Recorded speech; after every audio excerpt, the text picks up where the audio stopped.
Fala aí pessoal, vídeo novo para o nosso canal, o canal do Mago Rabelo. Curta, compartilhe, deixe o seu like, se inscreva no meu canal.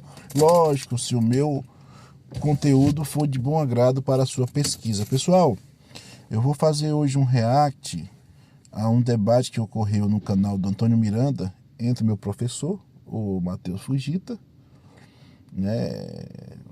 Um rapaz muito comprometido com a filosofia, com a teologia, e aprendo muita coisa com ele, e contra o Rafael Benítez, né? E eu quero destacar muito aqui o Rafael Benítez, a argumentação dele quando ele vai falar sobre Yahvé ou sobre a Bíblia hebraica. E eu queria muito fazer um react, né, a todas as ponderações que ele trouxe, se essas ponderações elas são verdadeiras, se elas são falsas. E é isso que eu vou analisar aqui com fontes, tá, pessoal? Pra gente aqui fazer uma análise. Quando ele vai falar sobre Yahvé, tá bom, pessoal?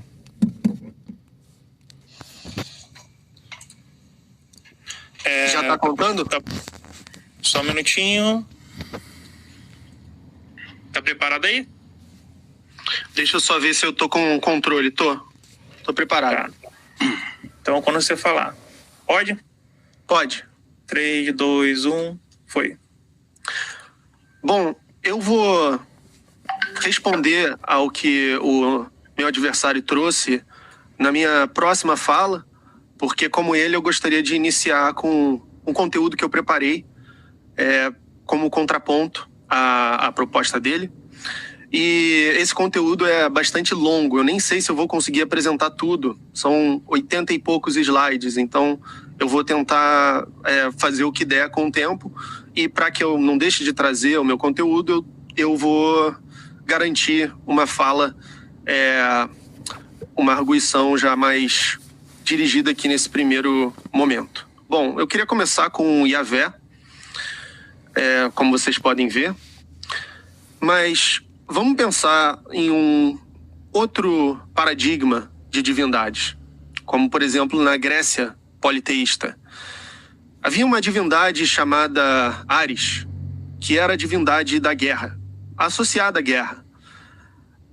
Não era a principal divindade desse panteão, que famosamente era Zeus, mas eventualmente, suponha que Ares ganhasse destaque, porque os gregos venceram muitas batalhas, e ele ganhasse uma monolatria, que é o culto a ele existindo outros deuses. E depois, com mudanças culturais, mais que isso, ele ganhasse até um monoteísmo. E se ao longo de paradigmas totalmente diversos da história humana, em ambos os aspectos culturais, industriais, tecnológicos, morais, enfim, essa mesma divindade tivesse resistido, mas passado por transformação ao ponto de tornar-se não só o Zeus, teoricamente, da monolatria, mas um conceito inteiramente novo, de um Deus transcendente, inefável, onisciente, criador do universo, onipotente, maximamente amoroso, preservando as suas características iniciais, mas de nome e tal, mas mudando todos os seus atributos, né? Você ia de um deus pagão para um deus teísta clássico, que é uma grande ironia. Isso aconteceu com Yahvé. Yahvé era um deus pagão que surgiu há mais ou menos 3.000 anos nos arredores sul de Israel, no contexto politeísta, tal como era o contexto da Grécia, e ele era visto como uma divindade menor, onde existia Baal, El e a consorte, Asherá, que foi esposa de El e foi esposa de Yahvé depois que ele ganhou esse destaque. Yahvé, ele, portanto, é muito parecido com Ares. E, até hoje, pessoas como o meu adversário adoram essa divindade, é claro que em outros termos extremamente diferentes daqueles pagãos. Não obstante, eu não consigo deixar de expressar o meu senso de ironia e de perplexidade com isso. Como que filósofos contemporâneos, teístas, não se importam em considerar a relevância das descobertas arqueológicas e históricas do século XXI, como, por exemplo, no livro História Primitiva de Deus. Então, é contraintuitivo que um deus teísta clássico fosse revelar primeiro se insinuando por séculos como uma divindade pagã menor, do jeito que as evidências provam que esse culto surgiu. E olha, eu não estou aqui cometendo uma falácia genética, eu não estou querendo reduzir Deus a isso. O argumento, a historinha dele, não. O argumento... Cara, eu nunca vi um argumento tão chulo, entendeu, como o do Rafael Benítez. Cara, acadêmicos não trabalham assim. Acadêmicos não fazem as suas pesquisas para dizer que aquela divindade não existiu, ou se aquela divindade ela é menor, se aquela divindade é maior. Não é assim que faz uma pesquisa. Eu tenho um livro aqui, o livro que ele cita. Eu já li esse livro, possa ser que eu já li esse livro várias vezes. Deixa eu pegar aqui para mostrar para vocês que eu tenho esse livro, que é o livro do Dr. Mark Smith, né? Tá aqui, né? Uma História Primitiva de Deus. Eu já li esse livro, sei muito bem todo o referencial teórico do Dr. Mark Smith, né? Sobre isso. Cara, em primeiro lugar, vamos lá. Estrutura teológica de uma divindade. A divindade, ela vem sofrendo teologia, lógico. E isso o Antigo Testamento demonstra, entendeu? Com os próprios redatores, entendeu? Tendo perspectivas diferentes dessa divindade. Isso aqui não é nenhum problema para a teologia. Principalmente dentro de uma teologia católica, que é uma teologia que tem como pressuposto uma interpretação método histórico-crítica, né? E o protestante tem como método histórico-gramatical. E alguns utilizam do método histórico-crítico. Entendeu? Então, assim, o Rafael Benítez, ele usa de uma retórica fuleiragem para menosprezar, é o que ele diz, né? Como é que pode pessoas, filósofos da religião, como é que pode pessoas que estudam teologia em pleno século XXI, você não vê como que essa divindade, o culto foi desenvolvido para ela? Cara, em primeiro lugar, que você não tem fontes para dizer que Yahvé é uma divindade menor.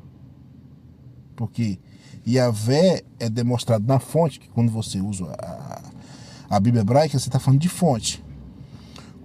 Essa fonte coloca Yahvé como um Deus antigo. Porém, o que acontece?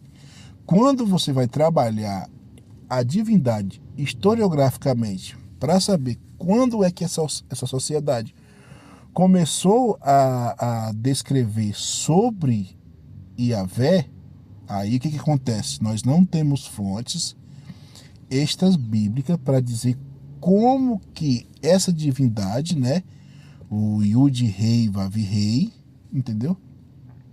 Vai ser ali cultuada, como é que ela vai sendo construída teologicamente dentro do imaginário religioso, ali no período do bronze, ali no período do ferro e no período do ferro, né? Até as suas etapas. Ferro 1, 2, 3, 3A, 3B, entendeu?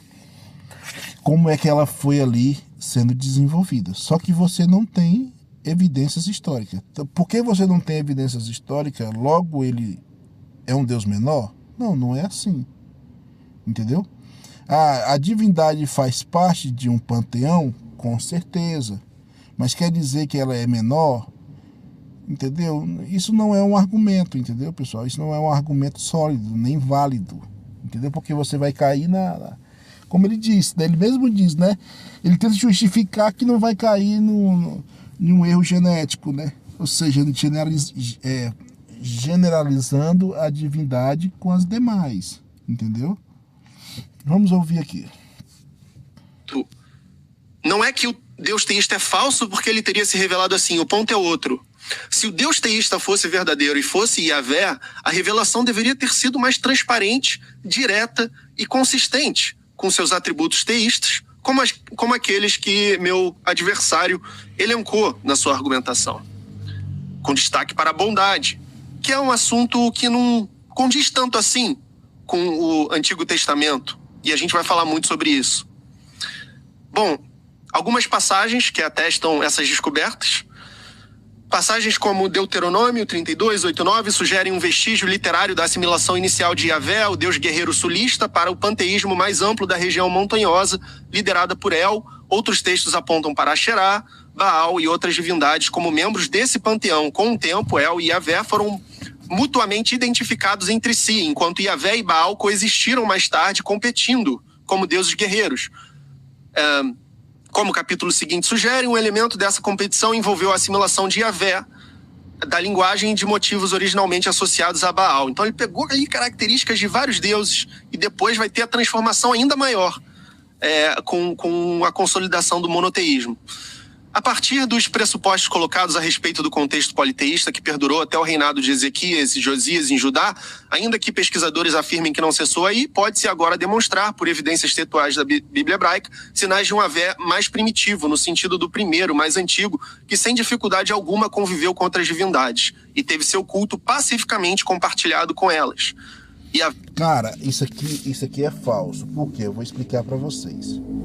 Isso aqui é uma tese do Dr. Mark Smith. O que o Dr. Mark Smith, não somente o Dr. Mark Smith, mas muitos teóricos que debruçam sobre essa pesquisa sobre Yahvé, né?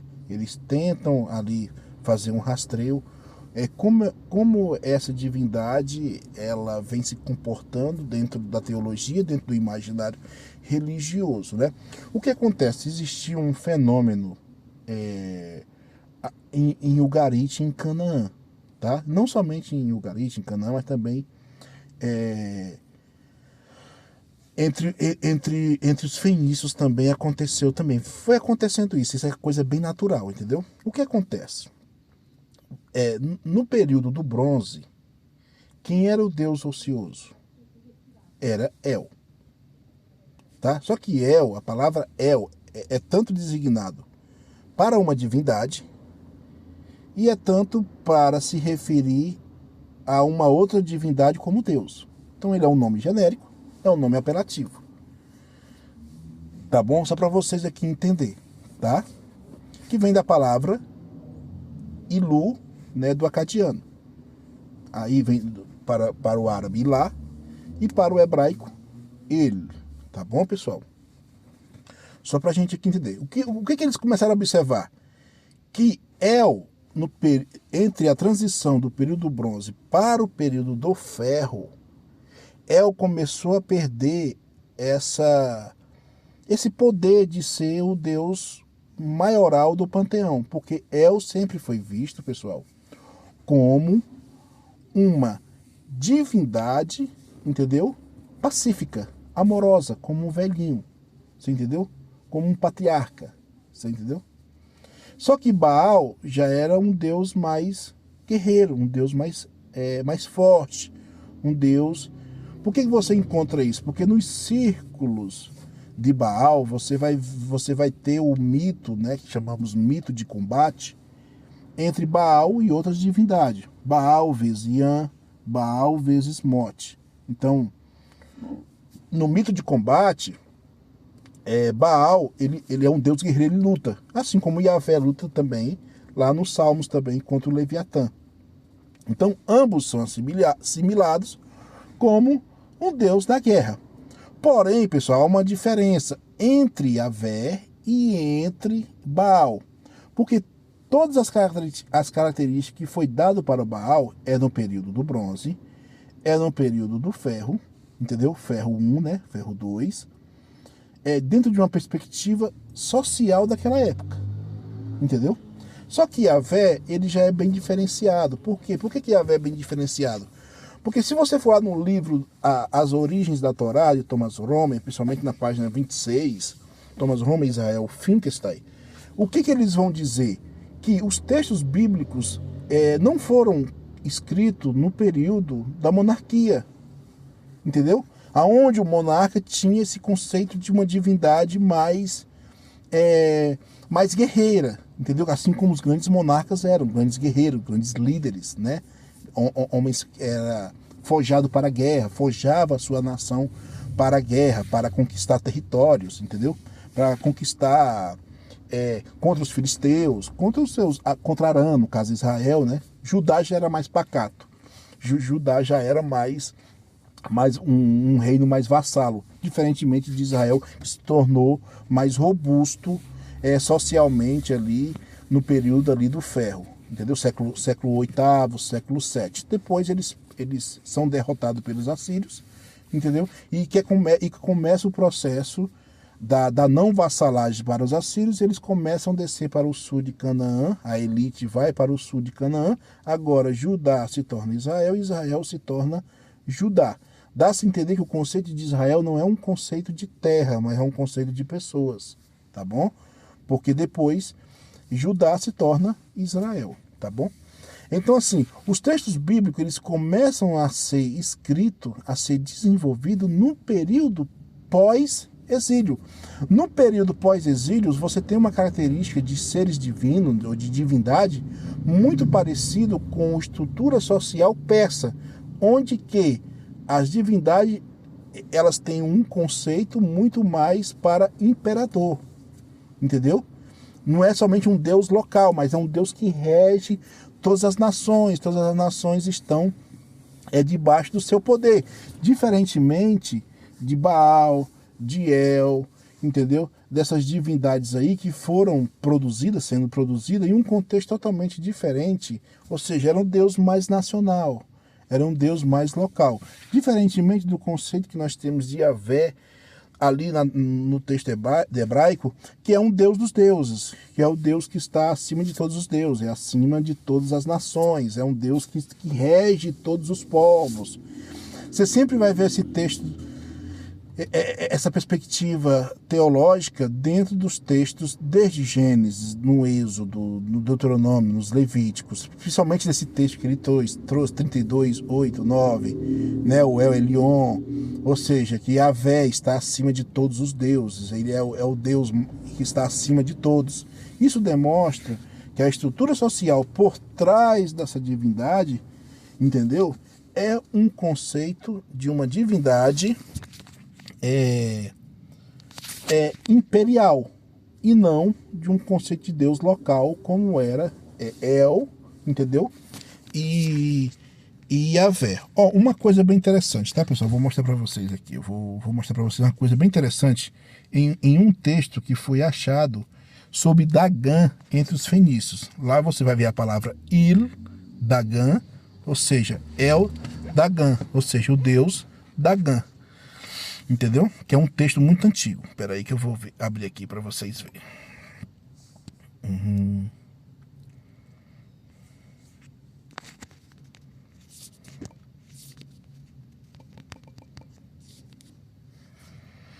O livro é esse, pessoal, mas o livro aqui é esse, tá? Deixa eu abrir aqui o livro. Tá, o livro aqui é esse aqui, ó. Aí eu já separei aqui a página aqui pra gente não ficar muito se pegando, tá? Ó pra você ver aqui, ó. Il Dagã, tá vendo? Ó?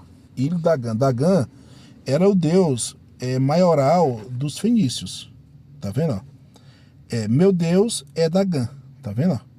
A palavra Il nos fenícios é El, que é usada para a palavra Deus. Então, e você vai ver muito isso na Bíblia hebraica. O que acontece com os ateus? Quando eles veem essa palavra El na Bíblia hebraica, o que eles vão dizer? Eles vão dizer que ali não é o Yahvé, mas sim é o El, o Deus cananeu. Você vê que isso é utilizado em todos os escritos do Oriente Antigo, entendeu? Colocando El como Deus. Às vezes El é uma divindade e às vezes El, a palavra El é usada para Deus, para denotar uma divindade, reforçando que aquela divindade é Deus. Isso vai acontecer muito no texto hebraico, quando você vê a palavra El, a palavra El. Tá bom, pessoal? Só para vocês aqui se situar aqui de uma maneira bem didática para vocês entenderem, tá? Então, ou seja, vamos lá, agora vamos ver agora. Vamos ver que Yahvé, ele recebeu os epitetos tanto de Baal como de El. De El ele não pode ter recebido, porque ele mesmo está dizendo que Yahvé é um Deus guerreiro. É um Deus da guerra, é um Deus da luta, é um Deus da peleja, é um Deus que manda matar. Entendeu? Só que El não tem essas características. El não tem esse epiteto sobre El, de um Deus guerreiro. Você tem sobre Baal. Só que, na Bíblia hebraica, Baal foi sempre tido como um Deus falso. Então, como é que os autores bíblicos, pensam comigo, logicamente, como é que os autores bíblicos iriam pegar os epitetos de Baal, colocar em Yahvé, sendo que o próprio texto que está sendo produzido, Baal é detratado. Baal é visto como algo negativo. Você acha que os autores iam dar essa mancada, pessoal? Colocar atributos de Yahvé, epitetos em Yahvé, pegando de uma divindade que eles tinham como já consolidado ali no período pós-exílio, com o monoteísmo que já vem sido consolidado, que já vem sido construído. Como é que eles colocariam, pessoal? Entendeu? É coisa de por isso que eu falo, ateus é os mesmos argumentos, é as mesmas fuleiragens, só que eles não observam. Entendeu? O que eu estou trazendo aqui são hipóteses, pessoal. Assim como o Mark Smith trouxe a hipótese dele. Então, como o Mark Smith começou a ver que lá em Ugarit começou a acontecer esse fenômeno, Baal começa não é que Baal recebe os epitetos de El, é que Baal começa a se tornar o Deus ocioso. Aí eles acham que esse fenômeno que aconteceu aqui em Ugarit aconteceu em Israel e em Judá. Só que nós temos inscrições que Yahvé sempre foi uma divindade ali entre os israelitas. Só que ele era pensado diferentemente de Judá. Enquanto Yahvé em Judá, entendeu? É um Deus, é o Deus primórdio ali, é o Deus do panteão, é o Deus mais forte do panteão, se difere isso em Israel. Mas eu estou falando isso do antigo Israel, porque eles não sabem diferenciar o que é o pan-Israel para o Israel, como eu disse, já linkado com os judaítas depois da invasão dos assírios, quando Judá se torna Israel, quando Israel se torna Judá. Isso acontece lá no século 7, lá no ano 600 para o ano 500. Toda essa consolidação. Tá bom, pessoal? Yahvé era possivelmente uma divindade edomita ou midianita originalmente, e só mais tarde se tornou o Deus nacional de Israel. Então, antes de ser o Deus nacional de Israel, ele não só era um Deus pagão e politeísta, como era um Deus que a gente poderia chamar em termos modernos.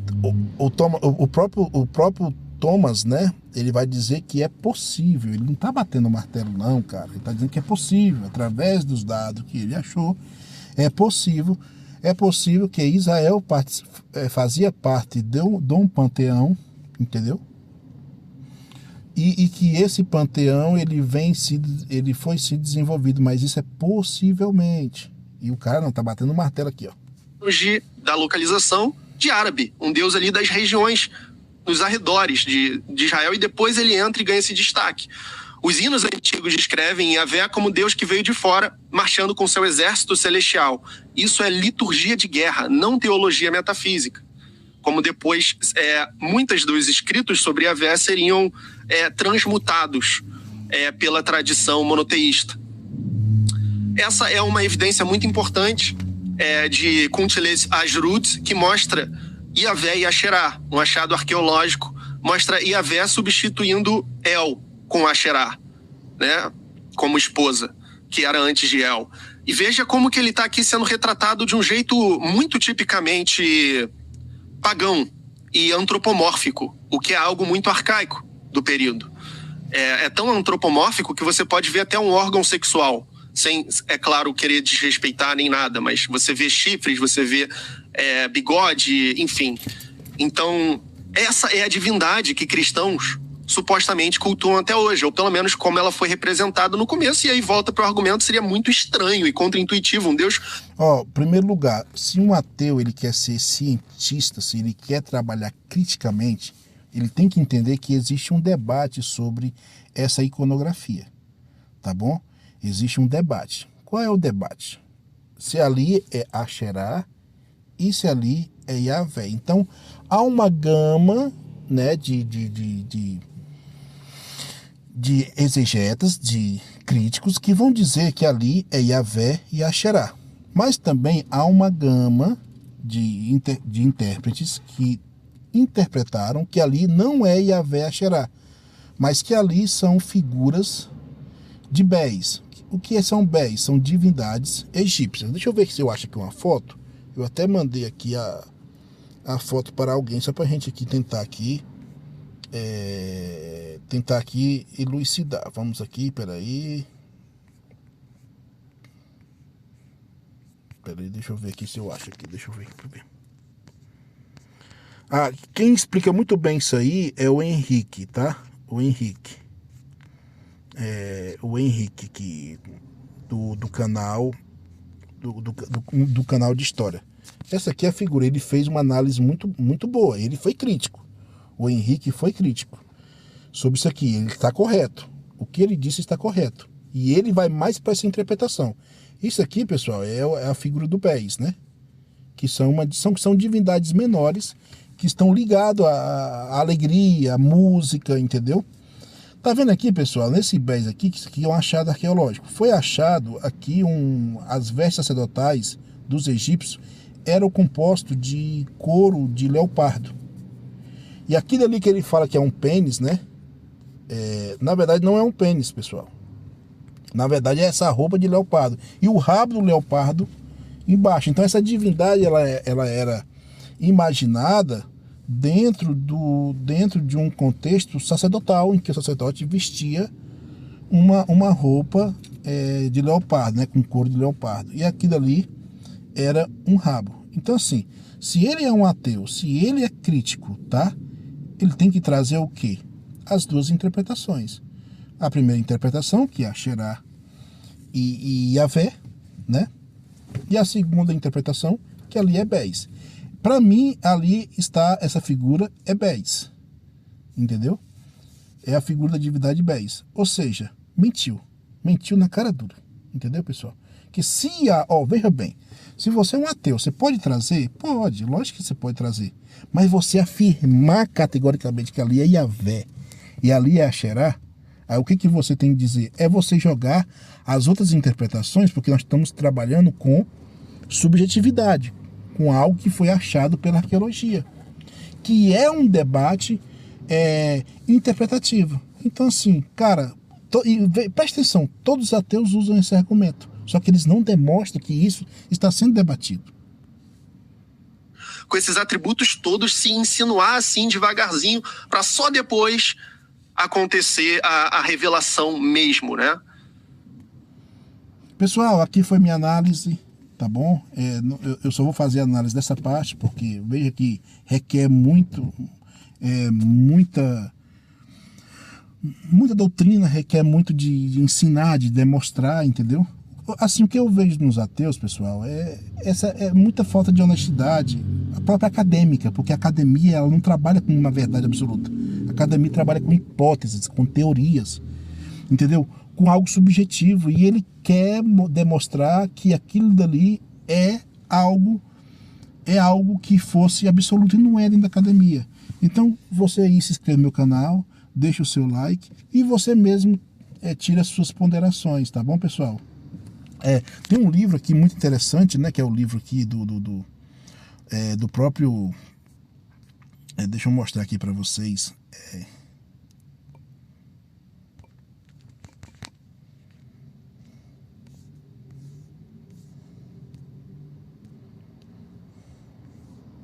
Aqui, ó, o livro do próprio Theodore J. Lewis, que é um grande pesquisador sobre essa construção de Deus aqui, ó. Se você vir aqui, ó, você pode até digitar a palavra Béis, aí você vai vir aqui, tá vendo? Ó, você vê aqui, ó, É o que eles vão dizer aqui, tá vendo? O estudo do nome pessoal israelita, seus elementos teofóricos, tem se centrado frequentemente nos padrões de distribuição de porcentagem, no esforço para documentar a amplitude do culto de Yahvé, especialmente no século VIII e século VII, como parte de um processo de produção do panteão. Tudo isso aí, tá vendo aqui, ó? Para estatísticas, os historiadores da religião israelita normalmente usavam onomástica para globalizar sobre a natureza da religião. Por exemplo, israelita vezes cananeu, Israel vezes judaítas, politeísmo vezes monoteísmo. A prevalência de Yahvé contra El, Baal, Asherá e Bés, né? Ou seja, aqui, pessoal, há uma pesquisa que vai dizer que ali era Bés. Deixa eu ver, achar aqui, peraí.